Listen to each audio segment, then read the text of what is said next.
Hey, we're Barry and Darlene Nicholson from Like There's No Tomorrow. Thanks for watching our channel. This is our first video, actually. Yeah, I mean, when we went full time, it's been about 16 months ago. We're not intending on doing any kind of channel because we do digital marketing for our day jobs all day. So we both still work full time. We just travel in our RV doing it. And so we thought, no, we don't want to spend our spare time doing what we do in our regular day. So we kind of said no. But after a while, we started to realize we were learning so much and we were seeing a lot of cool stuff and that we had something to share. So we're originally from Sarasota, Florida. We raised our kids there for about 16 years. And then whenever we became empty nesters, the first thing that we did is we took our daughter to school in Northern Ohio, and that was literally our first RV trip. And we dropped her off, and now all of a sudden, not only were we empty nesters, but we were also full-time RVers in a matter of a second. So that was pretty overwhelming. We had not planned on doing the channel, like I said, but when we were in Utah, we had a plan. We were going to conquer boondocking. Now, when we started out, we had no intention on being outside of a campground. That wasn't even on our radar. But as we've been doing this for the last over a year, we started realizing that was something that it was very appealing. So we started making the moves to be able to do that. So Utah was a huge bucket list for us because being from Florida, Utah's like Mars. Like, it is the opposite of everything we knew. So we knew we really wanted to spend a lot of time there, and we really wanted to maybe do it in a more, be in the nature instead of at a campground. So that was our first time where we thought, I think we have something to share with people. I think we've learned a lot, enough to where we'll contribute we have something to contribute, because there's so many other channels. And we thought, you know, do we have anything different to say? Well, I think we do, because we both work full time from our rig. So our day jobs in marketing, and we are doing it boondocking, which is really interesting, I think, as far as your energy and, you know, making sure you have everything you need, because you aren't retired, you can't just not do stuff, you have to work. So boondocking in that sense is a little different to us. So we thought, oh, this is something a lot of people might want to know about. So just in case you're wondering, we went ahead and invested in a solar rig, which of course I'm sure at some point we'll make a video about it and give you the guided tour. But just to give you an idea, so we do have a lithium battery set up. Right now we have about 800 amp hours. I always forget how much solar we have on the roof. I think we have 1520 on the solar panel. So something like 1,520 watts on the roof with solar. And we do have a Victron, what is that unit? It's the we have the Victron Multi Plus 2 inverter. So basically that does enable us to have enough electricity. We can run pretty much all day, almost into the night. At night we do have to run our generator a little bit just to get the batteries up to 100 right before we go to bed. Now what that does not enable us to do, as I'm sure everybody's wondering, it does not enable us to run our air conditioner. So we really just try to find places that we can boondock where we don't need air conditioning, and it's proven to be a little bit of a challenge, but you know, we're new to this. So when we first went to Utah, the place that Darlene picked outside of Bryce Canyon, most of the time we did not need air conditioning at all. It was pretty cool. It was an ideal situation in that regard. So I just thought it was amazing that we could basically, I think we were there for what, 10 days? 10 days off, not plugged in. So the place that we stayed near Bryce Canyon for the 10 days was BLM area, and it's called Tom's Best Springs Road. It's pretty popular. You can Google it. It's on a lot of the apps, RV Life and Compendium and things like that. There are a lot of spots there, but the reason we picked it wasn't too far. It was like 20 minutes from Bryce, and we were able to kind of stick our toe in that boondocking water and just kind of figure things out. You know, we'll do a whole video on it because we learned so much on that very first outing that just about, you know, how do you not use your sink water all the time? What do you do with your sink water? You know, it's just like, how can you cook and not use up a bunch of dishes and then need to clean them? So there's a lot of little things that you kind of just learn as you go, and we'll be really interested to share that with you guys because I think that we have a lot of good tips on that as well. Another thing that we were really kind of paranoid about was this idea of taking our RV off road. We really hadn't done that.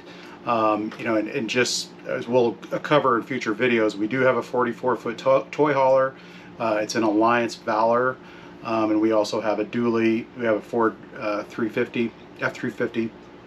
And so Darlene came up with a plan to where we actually we stayed at a campground that was just up the road. It was a low-priced campground, and our whole objective with that was to be able to park the RV somewhere for a night or two, and then it would enable us to. We literally took the truck, I think, Yep. and we took a bike. Did we take a bike? No, we took the truck and we scouted it out. Basically, we drove down to the road. We looked at what we could from the road at different spots, and we at least were comfortable enough to know we can drive our rig. There actually was a clearing. So Tom's Best Springs Road, the road itself is just some potholes. It's not that bad. There weren't any big dips or any on the main road going out there, but there was a big open area towards the back that we knew we could pull the whole rig in.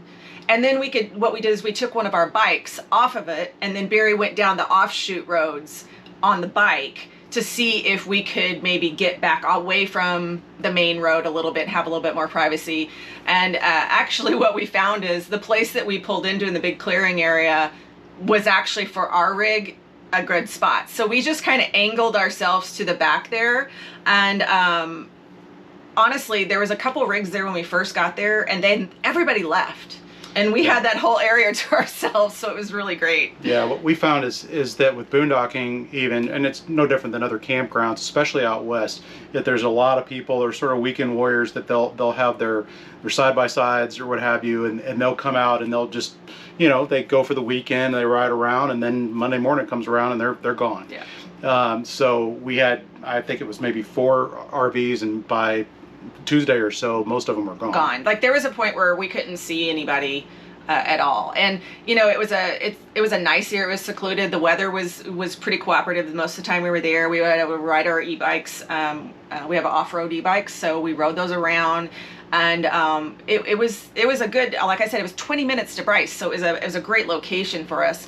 And at no time with our big rig did we feel like, oh, we're going to get in trouble, we're going to get stuck. It was fine. So if you have a smaller rig, those little offshoot roads, there were some really great spots, and you could get way more secluded. You could probably get even better views than we had. But for us with a big rig, we weren't willing to go down those roads. There was too many ruts and things like that. And so those are the decisions you need to make. Just don't drive it with your rig. Get off, get on a bike, or go scout it out ahead of time. But if you have a larger rig, you just don't want to get stuck like that. Yeah, absolutely. So that was literally our first experience boondocking, where we're going to be there for a long time, and it was really cool for me because there was just certain things that I'd never really thought about that I were like, wow, this is awesome. Number one, there was nobody around us, which meant that I could just, you know, Hugo, our dog, which you're going to see in future videos, you know, we really try to get him out and get exercise every day. And he's a big dog. He's 80 pounds. And, you know, normally you have to go find a dog park. Sometimes when I'm at an RV park that doesn't have a dog park, I've drove 15, 20 minutes away just to take him to the dog park. When you're boondocking, in certain spaces, you still have to be conscientious. But in this place, there was nobody around us. We would just go right outside the door, and I would just start throwing his ball and stuff. Oh, he loved it too. Yeah, he really absolutely. did. He got a little too used to it. So when we left, he was just like, come on, let's go outside. I mean, then we put the leash on him, and he kind of had that, oh, yeah. Really? Yeah. So it is a nice benefit of not being, you know, packed in a campground. You have the freedom to do that. But again, you can still be boondocking and have people close, and you need to watch it because the off-leash dog thing still can be a problem. So yeah, absolutely. You know. But the other thing too is I just felt like, you know, you have more of a camp. You know, that's your space, especially since we were facing a way that nobody was ever going to come around us or be in front of us. So that was like our space. It just kind of felt special. You know, We had our fire pit that was 30 feet away just because I wanted to put it there, you know, and yeah. You have a lot more freedom. And I think that if you can get used to the due diligence you need to pick the spots you go to. So Tom's Best was #1 pick, and then I had like a second and third option in case that one didn't work out. And you have to do that when you're boondocking because it doesn't always work out. Sometimes it's full. and there really are no spots. And we've had that kind of happen with the size of our rig. If those big rig spots get taken, you may have to go to a different location and try to find something else. So flexibility and just having a plan, I think, is the most important part when it comes to boondocking, especially with big rigs. But really, at the end of the day, it's pretty incredible when you think we were 20 minutes, literally, from a national park, a very popular national park, and we were staying there completely for free. Yeah. And we have a national park pass, so we got into the park for free. So you can see how boondocking and doing that stuff, and it really can save you a lot of money. You know, yes, you spend a little bit probably more on propane and maybe gas for a generator if you're going to need it, but it's nothing compared to the prices at some of these campgrounds. So one of the things that I noticed was asked a lot about going to Bryce Canyon is at the Red Canyon area, where the visitor center on the way to Bryce, there are two big rock arches.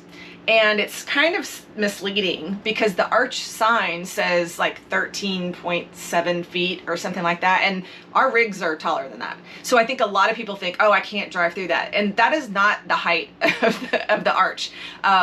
It's like 15 something.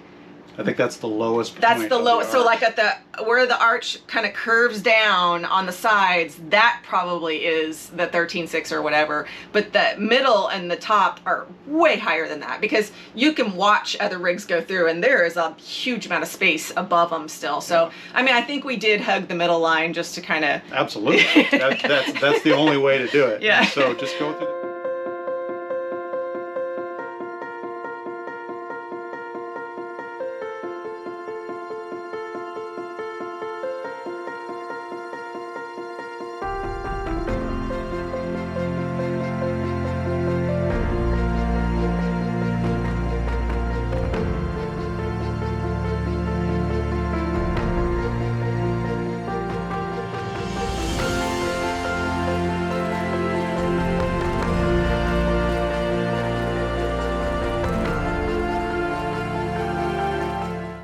So Bryce Canyon has a lot of hoodoos. If you don't know what a hoodoo is, just go to Bryce and you'll figure it out really quick.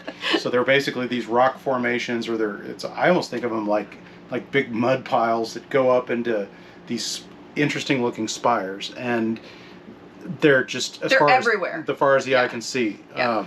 It's truly amazing. So when we went hiking there's some popular hikes. Again, this is a busy national park. We probably should talk about parking. Yeah, so that's always a concern with national parks. So when we went, we were there in September, mid-September, I think, maybe.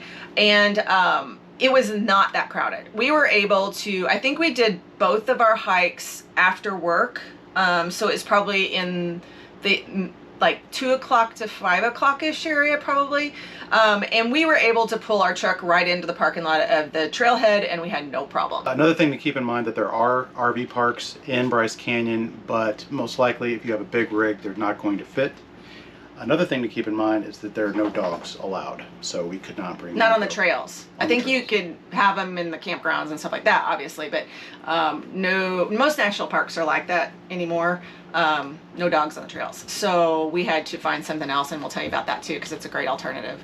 But the two hikes that we did were amazing. So the first one is one of the most popular ones. It's the Navajo Loop to Queen's Landing. And I believe it took us about an hour and a half. It was cool. You know, I thought I liked this trail because you got all the different views. So you actually, there's a sunrise point and a sunset point, and you basically loop around to the whole thing. But you got the high views, so the big, grand, views. But you also hike down into the lower parts, and then you can see up. And the colors changed a lot. I mean, there was some shade on that later on the trail. But if you're not into hiking, or maybe you physically can't do a lot of hiking, the very first part, although there's some little bit of a steep part, it's the best views are kind of like right there. So you could just go and do that part. There's this really cool area where there's the switchbacks, and it's at the beginning of the trail if you go counterclockwise, I believe. So yeah, I really liked that one. That was one of my, and it was our first one there. It was just like, oh, you know, had that like, because it's just so, again, it just kind of, for Florida people, it was like another planet. It was just so stunning, and all the rock formations and all the colors. And we were there as the sun was setting, so we got to see a lot of those different colors happen while we were on the trail. And that's a tip, because a lot of these trails, you want to either get there early or go late, because they can get really, really crowded. And that's no fun. It kind of just takes away from the natural part of it when there's just people everywhere. But we have a tendency to go after work on a lot of these. If we're close enough to the park where we're gonna hike, we'll go after work, and it's usually a really good time to do so. Once you got down to the bottom of the canyon, at least for us, that's when the crowds kind of dissipated. But that was some of the coolest trails. Mm-hmm. So as we walked down in the trails, and we only had a few people that were kind of in our own little area, and then you started working your way back up. You got a little steep, but it went up some very interesting passageways. Even there's some points where you're going under these arches, you're kind of squeezing through these different areas, and some really cool areas to get some great photos. Mm-hmm. It was just a really fun hike. Yeah, and it's not that long. For us, it took an hour and a half. I mean, if you truly took your time and you stopped, it'd take you a little longer. I think we kind of went straight through it. We didn't stop much. But sometimes a lot of the best views on the trails are really, really long hikes, and this is one that wasn't that long at all. Now, the other hike that we did was the Fairyland loop. And now 100% we did not do the whole loop. So the whole loop is almost 8 miles, I think. Yeah. We didn't have time to do the whole thing. So again, we went after work. So what we just decided was we were just gonna hike. And this one, I believe we went, oh gosh, I think we went clockwise on this one. No, I'm sorry. We went counterclockwise again. So we went to the right, and we just hiked for like 45 minutes and turned around and went back to the trailhead. And that was fine because we saw some amazing top high views. Now, the very first part was steep, but after that, it really wasn't that big of a deal at all. So again, the colors, the big grandeur of these, and you can see all of the mountain, and the hills and stuff really far in the distance too. So you got the close up of the hoodoos, and then you got the big grand stuff in the back. It was just really, really stunning. Definitely worth it. And don't feel like you have to do the whole loop. You could just hike for a while, turn around, and go back. Definitely. So because dogs were not allowed on the trails at Bryce, we really wanted to take Hugo hiking. Now, we call him our Chubba Wubba because he is a little on chubby. The chubby side. So we have to watch. He can make it about an hour, hour and a half, maybe. But I try to stay in that 45-minute to an hour hike area just so he doesn't overdo it, because he'll just lay down. Like he'll just not walk. I don't want to carry an 80-pound dog back to the truck. Not on a trail. Yeah. Not in any fashion, actually. Yeah. So we looked around and we found a state park that it was like 40 minutes from Tom's Best, but it was like 20 from Bryce Canyon itself. So it wasn't that far. And they allowed dogs. So, before I forget, like and subscribe. So we're a new channel. We need people to follow us so that the interwebs, the YouTuber people show our videos to more people. So be sure to go up and ring the little bell to subscribe to our channel. So Kodachrome Basin State Park. And so we had no idea what we were going to be honest. I Googled like what near us could allow dogs on the trails, and this is what I found. What we didn't know, that this view on the drive there was amazing. It was really, really spectacular. So for me, if you're in that area, go ahead and try to make that drive because it is beautiful. So at Kodachrome Basin State Park, it's $10 to get in. Not a bad price per vehicle. And then what I thought was kind of interesting, I was like, why would they call it Kodachrome? And I'm old enough to remember sort of what Kodachrome is.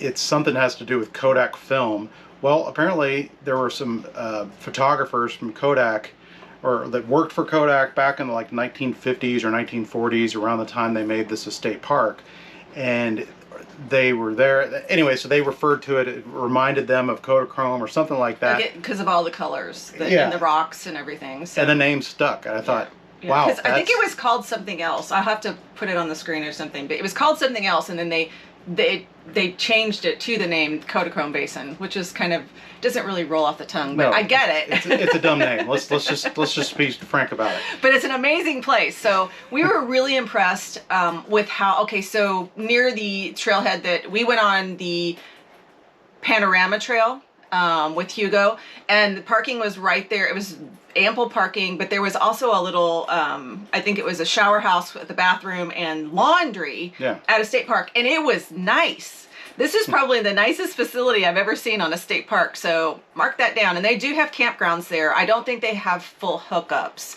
but they have a couple different campgrounds there, so it might be a really cool place to camp sometime. So yeah, we didn't know about it, so we didn't go there. But and I do remember, I can't remember the name, but I do remember coming back. There's not a lot of places to eat on the way home, but there was a barbecue place, and it was amazing. Yeah. It was right there off the side of the road. I'll have to, if I can find it, I'll throw it in the comments or something. But that was much welcome, because we sat at the picnic tables outside with the dog, and that barbecue was really good. So the Panorama Trail. So Hugo loved it. He met a lot of friends on the trail, but it was, it had a couple of little steep parts of it, but overall, the thing that I remember is, if you do that trail, download the All Trails app, because the markings on that trail were not very good. We had to refer to that map a lot because it just wasn't obvious which way to go. So we always do that when we do trails that, obviously every trail is a new trail to us. We've never been on it, but the All Trails app really does help you to stay on the on the trail, that you're supposed to be on, and you don't go off on another one, because we did get turned around like 2 times on that one. Now, do you have the paid subscription to All Trails? I do. And I don't know what the difference is. Is that so you can download them? I don't know. Yeah, because I think that's an important feature, because if you're out in the middle of the boonies and you can't get reception, and you're not able to look, the trail's not updating, or it's not updating your location, that doesn't do you a lot of good. It doesn't do you. But this one tells you, like, when we get off trail, it buzzes my phone, and it tells me, are you off trail on purpose? Yes or no? And it asks you. So, and that has helped a couple of times. It doesn't do it real fast, so you may have to backtrack a little bit. We've had that happen too. But that is a great thing to add to your, your travels, is get the All Trails app. So I think that we were on that trail a couple of hours, maybe a little bit longer than that, because of the dog. I think we stopped quite a bit to give him water and let him rest. I don't remember if it was real hot, but he gets overheated really easily, so he'll just lay down. So but I remember one of the things was you kept touching some of the rock formations, because it looked so different there. And it was like clay. It wasn't rock. Yeah. It was definitely clay. That's the thing, is I walked up to this giant formation, but I could actually kind of climb up a little bit, and I just picked it up with my hand. I was like, wow, this is coming apart in my hand. It's crazy. But the views there, again, as you go through the different parts of the trail, I think we went clockwise on that one, because you'll as you go down, there's just a point where you have to go right or left, and we went left. But the views were really, really pretty and big at some of the higher parts of that trail. So it's good. I think the elevation gain when we did it was like 597, so not crazy, but definitely worth it to drive out to the Kodachrome Basin State Park. So this wraps up our time in the Bryce Canyon area. We thoroughly enjoyed the beautiful scenery and the beautiful people in this area. It was really a great first stop for us in Utah. Now we're moving on to Zion with some serious bucket list hikes, and probably one of the most incredible boondocking spots we have ever been to. See you soon.